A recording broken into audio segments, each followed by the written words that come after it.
All right, so 7 systems of health. Okay.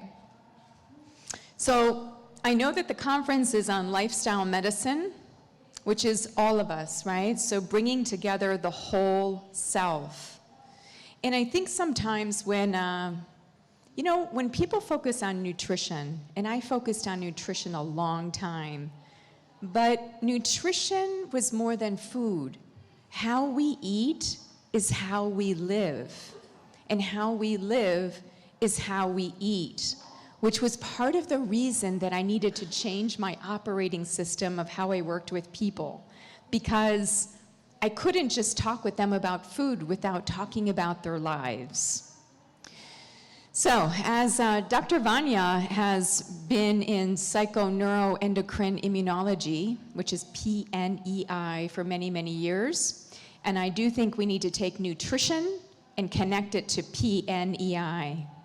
This is truly bridging the chakra system with our medical, nutritional aspects of science, because we know that there is no separation.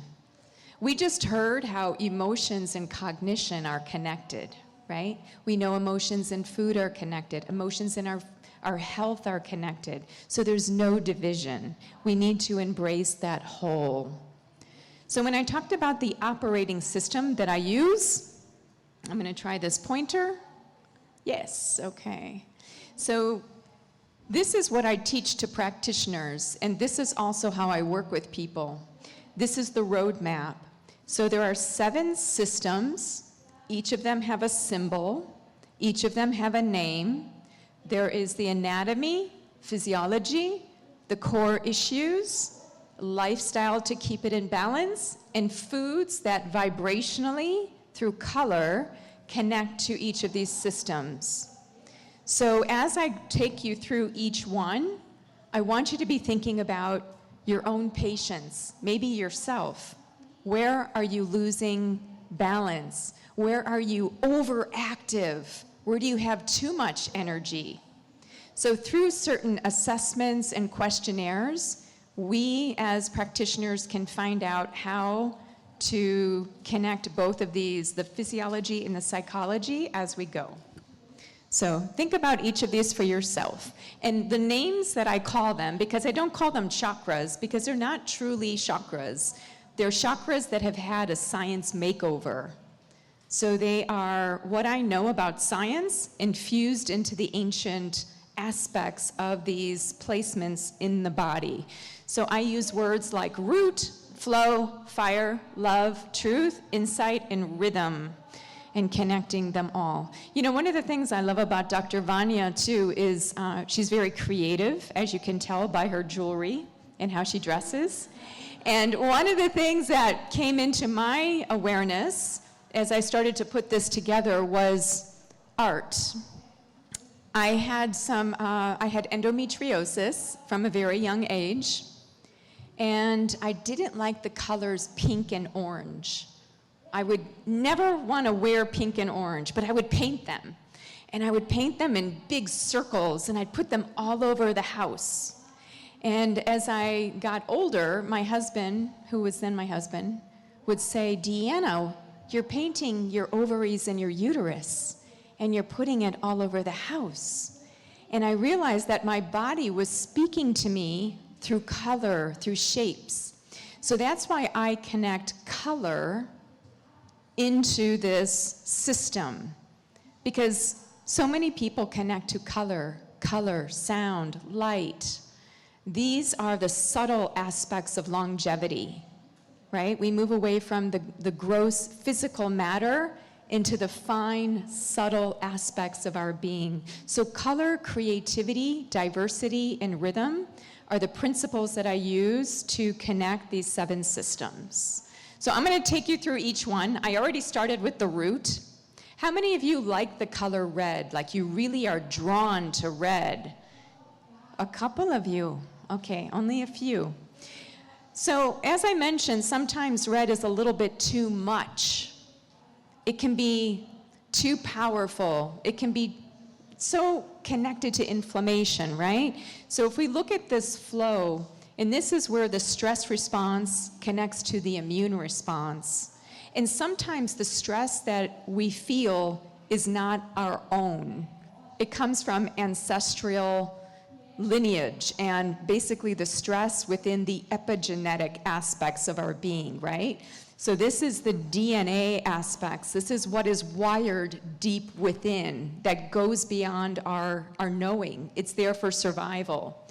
So we have a perception, and that comes into the adrenals through the glucocorticoids, which then primes our survival and increases our immune activity.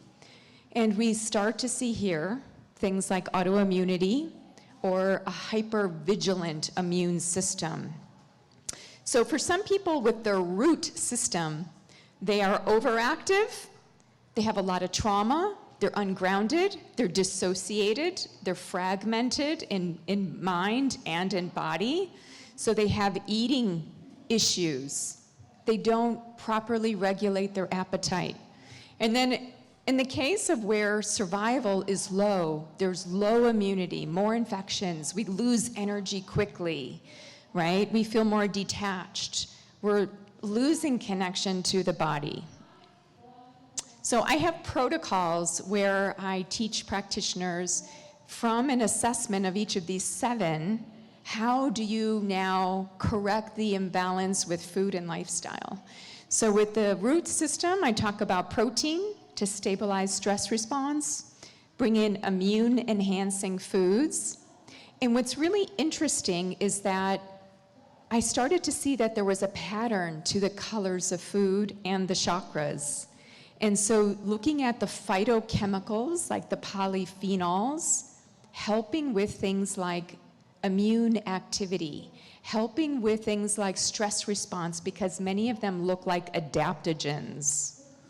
So this is, as you can see, anthocyanins are just one type of polyphenol that can help with the overall inflammatory cascade in the cell.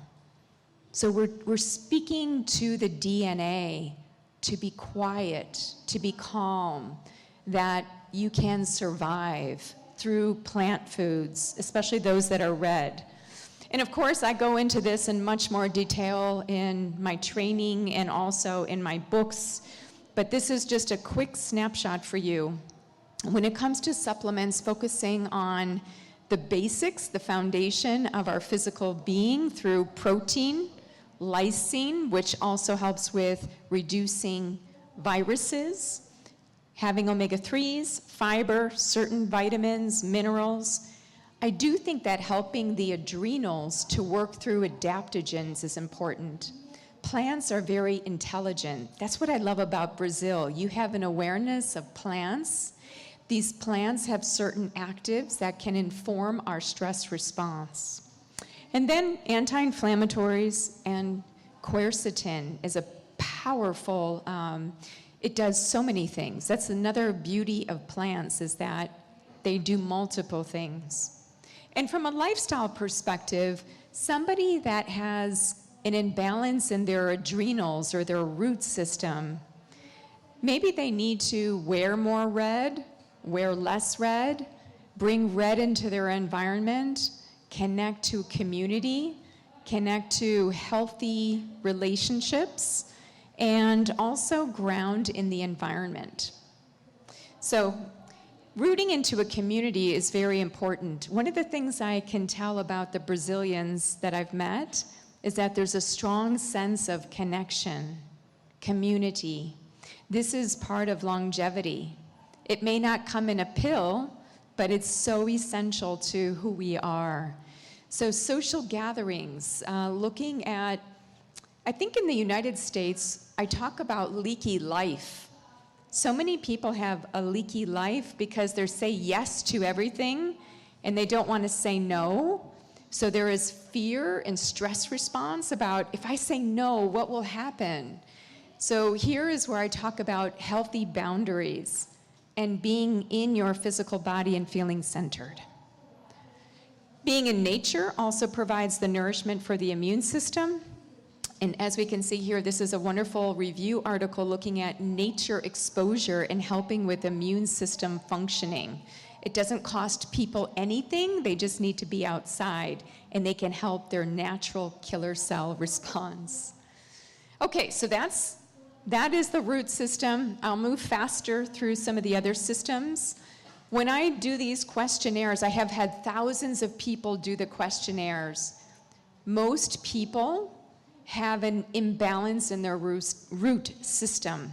So many times I focus in my programs with people on making sure that they feel safe, secure, and grounded with food and lifestyle. But here's the next one, the flow. The flow is all about creativity, creating in body. Many people will say to me, I'm not an artist. Deanna, I'm not an artist. And I say, yes, you are an artist. You're always creating. You're making new cells in your body. But there is this connection to not feeling so creative or flowing. And so the symbol for the flow system is a circle. And if we think of the circle, the yin, the feminine, bringing in the cycles of life, thinking of the different sex steroids and how important they are for being in balance. So when things are out of balance, either overactive, too much, high hormone levels, high body fat, reproductive issues that connect to inflammation, exposure to xenoestrogen, emotional swings, and then also underactive where we have low hormones. This is sometimes in menopausal women where we need to bring back creative flow because now she doesn't have the menstrual cycle to govern her flow in creative expression. Now she needs to find it in a different way. So therapeutic strategies, here's where I talk about fats and oils because they help the cell to flow. So the root is all about protein and grounding and structure, but the flow is about water. It's about omega-3s, omega-6s, and also there's some good literature to suggest that orange-colored foods that are high in carotenoids, like beta-cryptoxanthin, can help to reduce ovarian decline. In other words, orange foods can help keep the ovaries vital. So I have a number of, you can find the studies through this publication here, but essentially you want to be looking for those carotenoids. They help with sperm health, reducing the oxidative stress that can be connected to infertility. We have some experts in the audience on that. And also, if you look at ovulation, when a woman is going through the ovulatory process, there are about 14 different carotenoids in the ovary that are connected to that genomic process of ovulation. So this is why having beautifully colored orange, red, yellow, and even some green foods are so important for the ovary and the sperm, but especially orange, especially things like persimmons and tangerines and orange fruits. So here are some of the supplements that I usually like to recommend. Also hormonal support, because it's not just making hormones, it's also metabolizing them properly and excreting them. In fact, I want all of the nutritionists to remember this, that nutrients change throughout the menstrual cycle. And I want all of the practitioners and medical doctors to be thinking about blood samples taken on certain days may not be reflective of the entirety or the whole of a menstruating woman, because her levels of minerals will change throughout the cycle. Things like iron, copper, zinc, magnesium, we all love magnesium. That can vary depending on where a woman is in her menstrual cycle. We also need to consider the menstrual cycle as it relates to lipids and heart rate variability. There is some connection between those markers. So I think looking at different days of the cycle to look at different levels of these minerals and other types of nutrients is important. To have a woman track her cycle and look at different foods that she's eating. Phytoestrogens. There's also in the literature more recently been termed phytoprogestins, that we have things in plants that look like hormones that will help to signal the body better for estrogen and progesterone. So there are many of them, and you have a lot of them in the Brazilian diet, I've noticed. As far as lifestyle, I often like to do retreats with women, and I did one 2 years ago where we looked at a woman's lifespan according to her endocrine system, and we went through each of these different systems, and she painted, she made collage, she drew, and she did it in a way that was much more creative rather than only scientific and in the head. I think it's been said that the longest journey we travel in life is moving from the head into the heart, and I would say even down into the gut. So I think we need to be more whole. We are finding our wholeness, right, through each of these. So partnerships, we need play, we need a little bit more going with the flow, and I do think as part of your prescription to your patients, bringing in creativity. Think of how many people are infertile. Is it just from hormones? Or is there more? There's so much more. And I do think that engaging in creative expression can help to release a lot of the blocks. So as I was making a lot of those paintings, what ended up happening for me was my endometriosis resolved. And so I had a clearance of many of my reproductive issues just through art. But that was just me, and I was doing many different things. All right, so then the next system is the fire system. This is up in the gut. This is where people have a lot of issues, digestive health. What we eat changes our hormones. The pancreas is an endocrine and an exocrine gland. We now know more recently that the liver is now seen as an endocrine gland, and muscle, the adipokines connecting fat, muscle, the myokines. So there is more of this, I would say, this endocrine communication happening within the digestive system. So a lot of different things are happening postprandially. Here's where people, just like the root system, have a huge imbalance. Many people are overactive in their fire system, meaning that they're binging, they have excessive ulcers or excessive acid or excessive bloating, just lots of different congestive aspects. They have an overactive liver, they may have fatty liver, they tend to be busy, they're working. You know, I was looking at some of the psychological data on type 2 diabetics and how there is a connection between stress, the amount of work, and the incidence of type 2 diabetes. I mean, what is diabetic? If we look at the symptoms and the disease, to me it's a bit of the absence of sweetness, the absence of joy.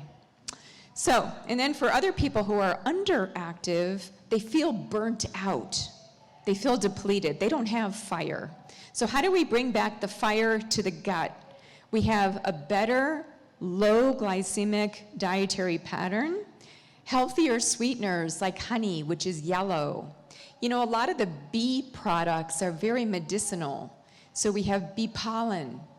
Bee pollen contains chrysin, which is an aromatase inhibitor, which helps in the conversion, or actually it prevents testosterone going to estrogen. So you get a bit more drive with bee pollen. You just have to be careful not to have too much.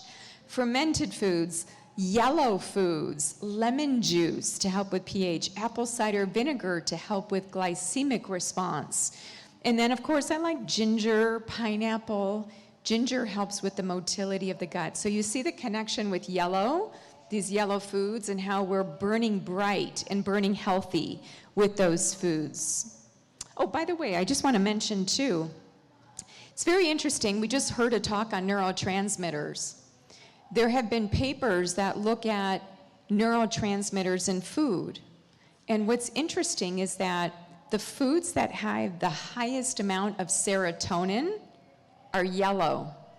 Plantains, banana, and pineapple are the top 3 foods out of 85 foods that contain serotonin, which is interesting, right?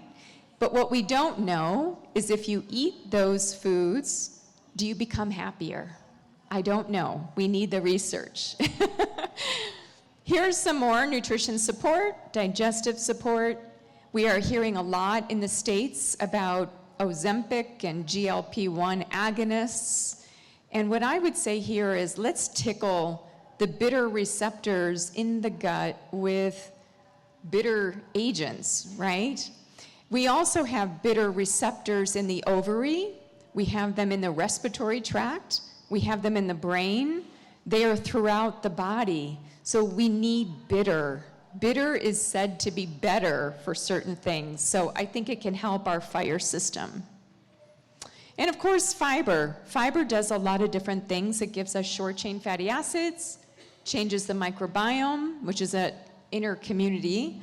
It strengthens the mucus layer. I just want to mention, too, about certain herbs and bitters can help to strengthen the gut lining. Certain herbs and spices. So if we look at the East Indian diet with all of the spices, many of those spices are promoting the health of the gut through the mucus layer, promoting healthy mucin. And as far as lifestyle, I would say, what does your gut tell you how you feel? Look at the naming of diseases. Irritable bowel syndrome.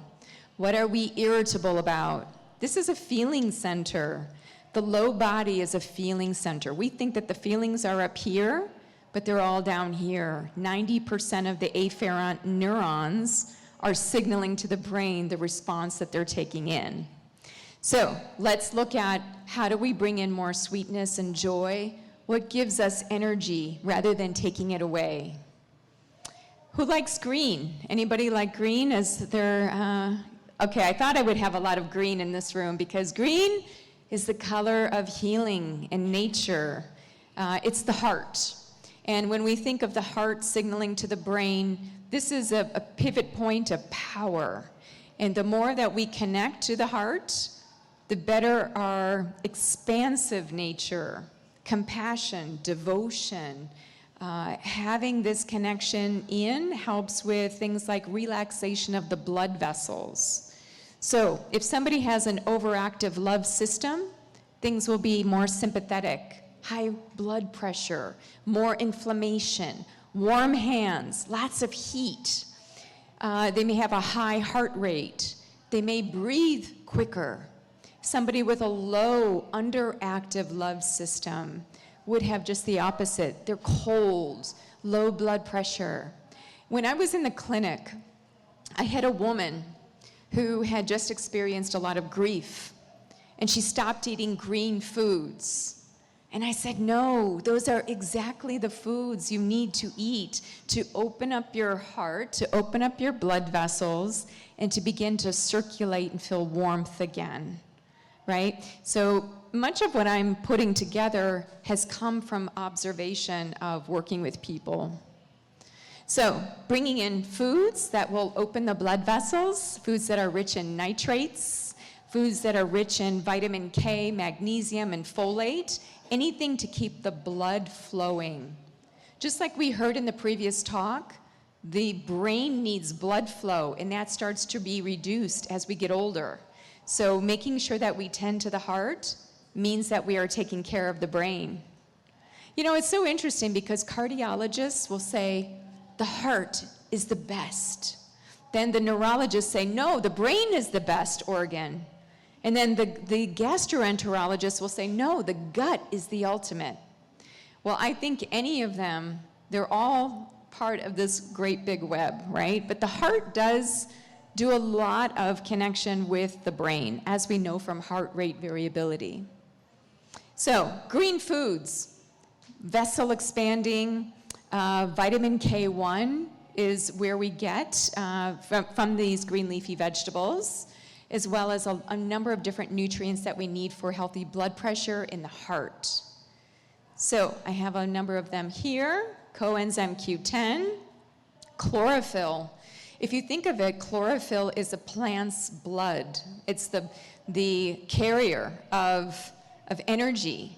And so we have hemoglobin, which looks very similar to chlorophyll, but instead of having magnesium, we have iron. So we really need plants in so many ways, and we need magnesium to open up the heart and to nourish the heart space. So I just have some basics here on magnesium. What about how we live our lives? You know, I think that we can learn a lot about how to temper lifestyle through the heart. This is where I see self-care. People need to tend for themselves. So many mothers and healers and practitioners, they end up having issues with the heart because they're overextending themselves all the time. Compassion fatigue is one of the phrases.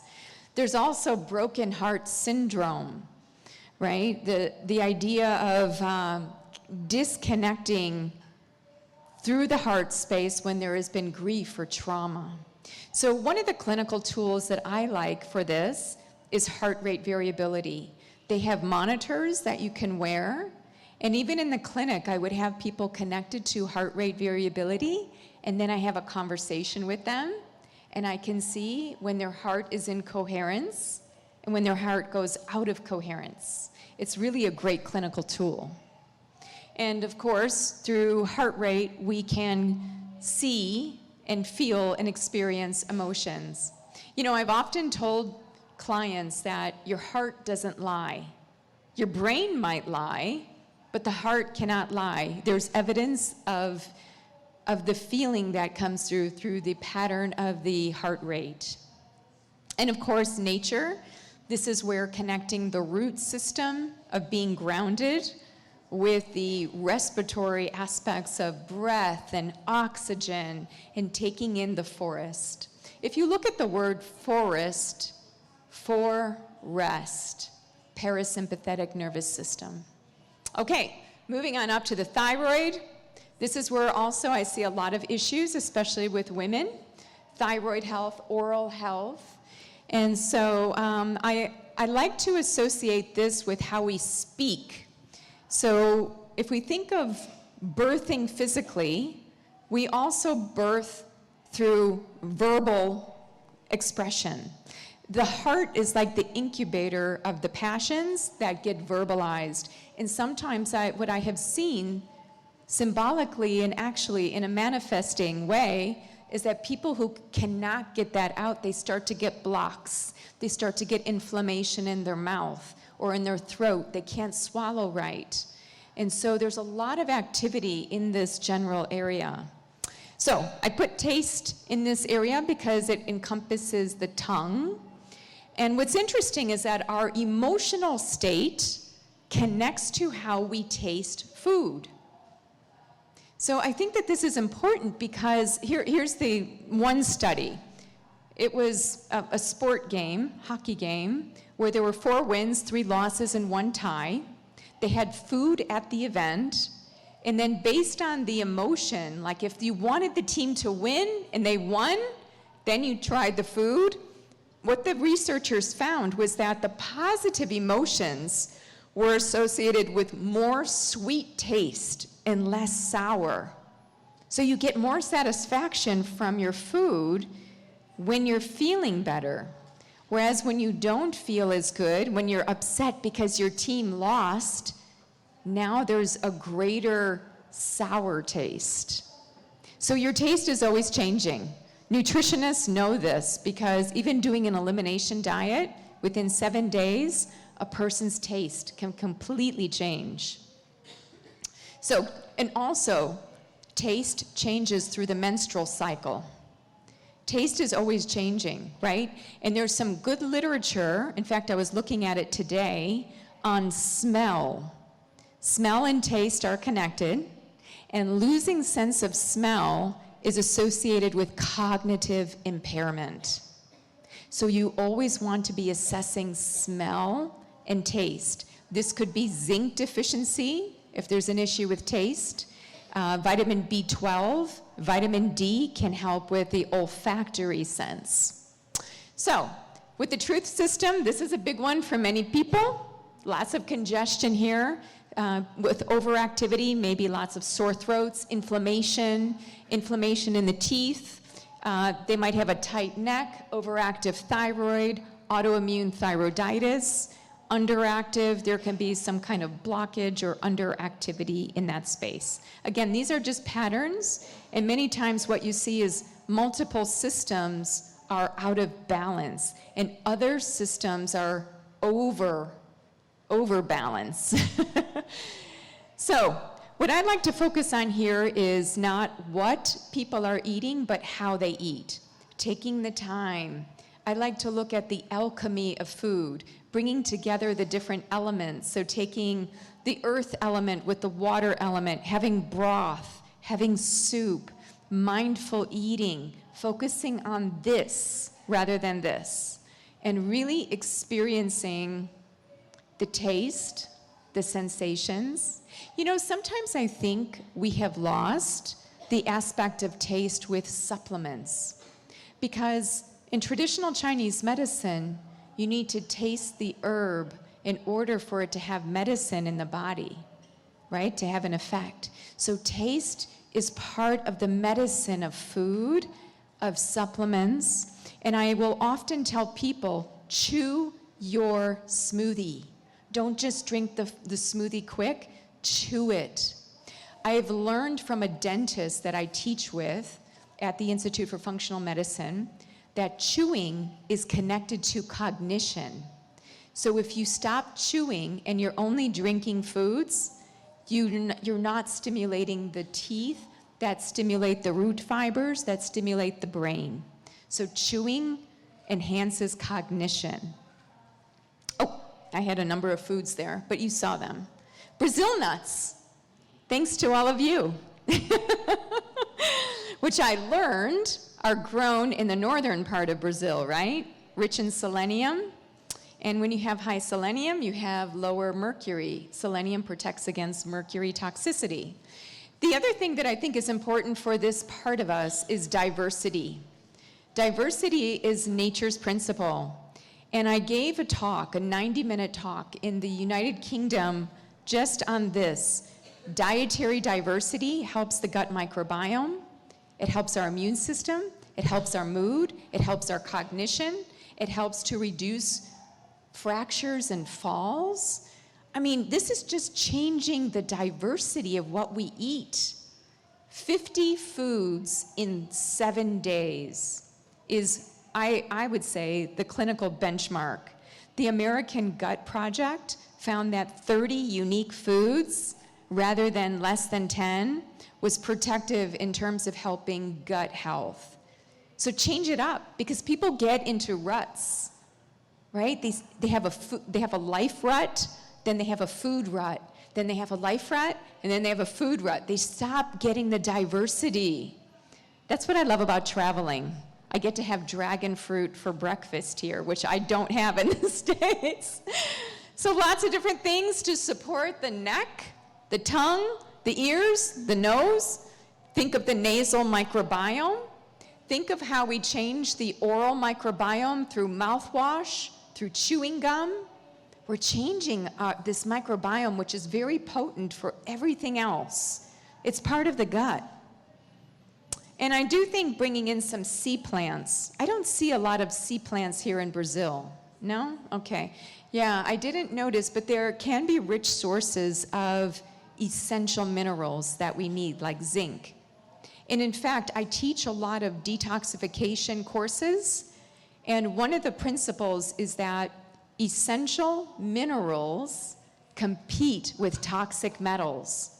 So if you have iron deficiency, you will increase your absorption of cadmium and potentially lead.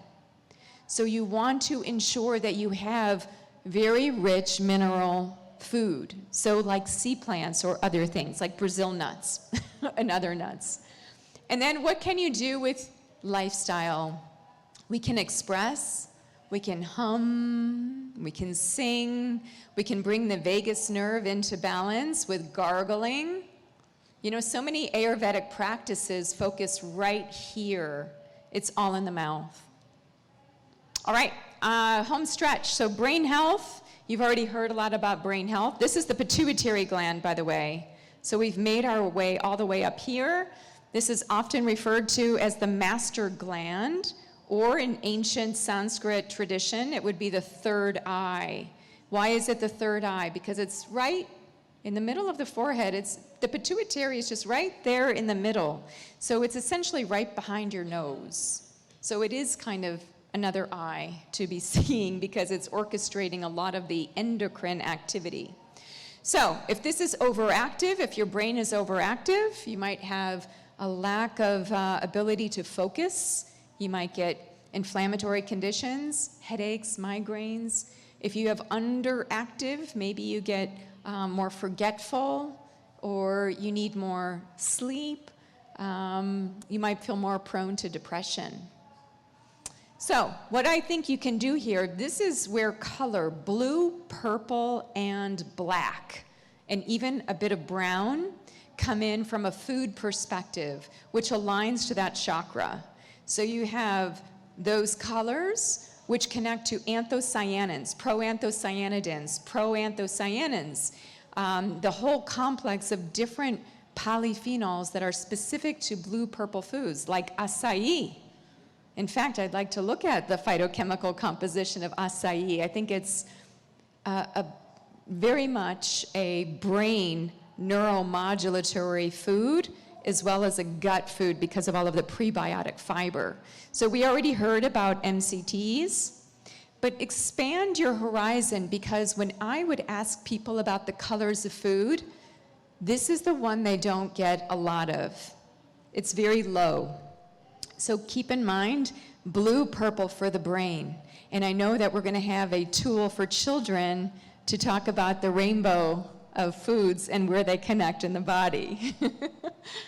All right, so and what's interesting is that some of these polyphenols, like flavonoids, they're GABA alpha agonists, which means that they modulate anxiety.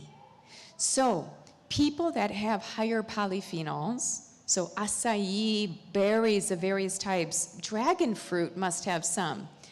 We can change people's mood state and put them more in a Zen-like, more of a meditative state, a healthier mood state than if they didn't have those foods. So make sure that people are eating blue-purple foods. There are studies, too many to list here, showing that blue-purple foods help with learning, memory, and mood state. Even in people who do not have cognitive decline, you can improve their cognition through these foods. So please, how many of you like purple? In the whole room. Okay, great. I have some other things here that would help with sleep, the pituitary, which speaks very closely to the hypothalamus. And as far as lifestyle, introspection, meditation, going within, this is the eye that gives us a lot of knowledge and wisdom.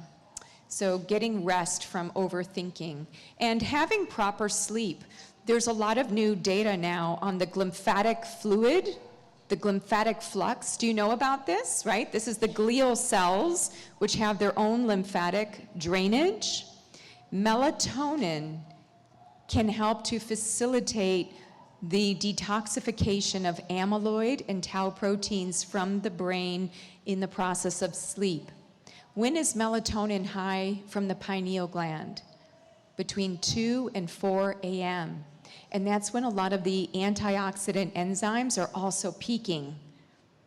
So melatonin drives things like glutathione. So pay attention to your melatonin because it goes down with age. By the time we hit 50, we're very low. By the time we're in the 60s, we are pretty much bottomed out. And melatonin levels endogenously track with neurodegeneration conditions and mitochondrial health. All right, here are some other ways to enhance brain clearance. So some of these you would already anticipate. But even how you lay down in bed, your posture, can determine the glymphatic fluid flux. So right lateral side, which in Chinese medicine, they would say you're working on the liver. You're getting the blood to the liver side, right? So that's helping with detoxification and clearance. Last one. This is the pineal. This is where I talk about no food, detoxification. There's so much attention right now on longevity and intermittent fasting and not eating, taking space from food. Now, I would call this environmental health as well. This is the health of the planet. And as the health of the planet is the health that we take on, our health becomes also the health of the planet. And what's happening is that we are out of natural rhythm. So we now have what's called circadian syndrome, which is a complex of many different symptoms: sleep disturbance, mood disturbance, metabolic issues in the body, weight gain.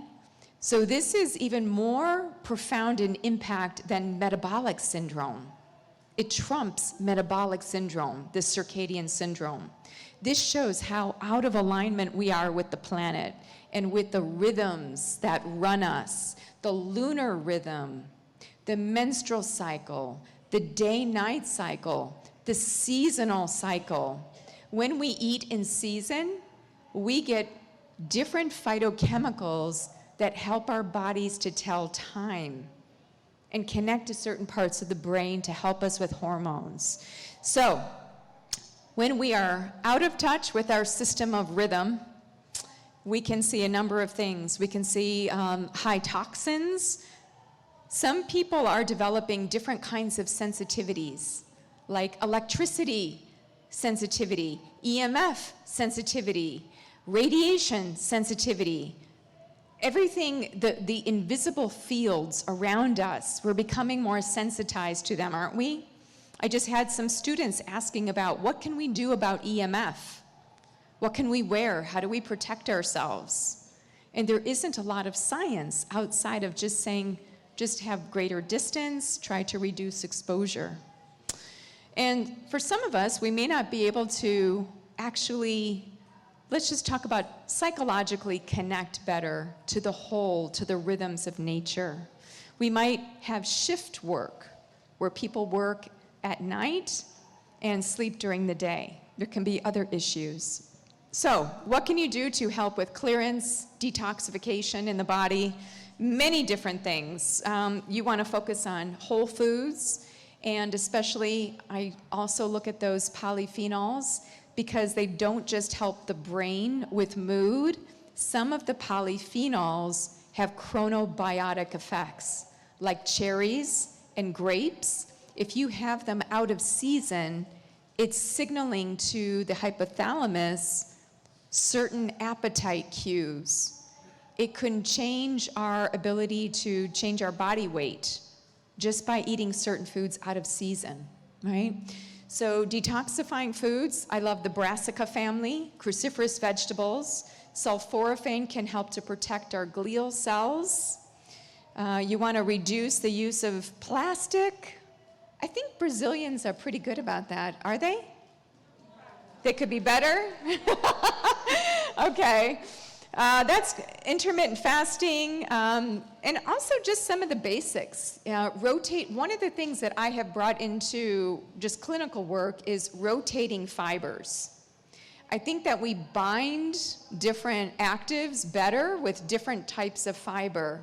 So rotating, sometimes guar gum, sometimes psyllium, sometimes inulin, sometimes flax, right? Because each of them have different affinities for different kinds of toxins. So rotating fibers in order to help with reducing toxins.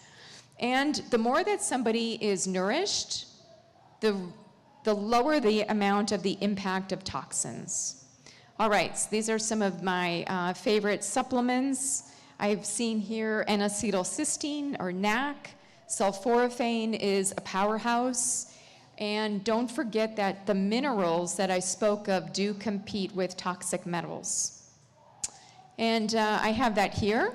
I wrote that all there for you with the references in case you want to look deeper into that metal-mineral relationship. And then I think, again, the fibers, the pectins, chlorophyll can be a great binder and connector. And as far as nature, for me, it's so funny because as a nutritionist, I started in the root system. For me, everything was about the body. And now, after decades of doing this work, I realized I really needed to start here with people, with the rhythm. I need to look at how in sync they are with nature. Are they connected to what happens through the lunar cycle every month? What are their emotions like? How are their feelings? What are their activities like? So I think that, doing a detox program at least twice a year, and the program that I do brings in all of these 7 systems.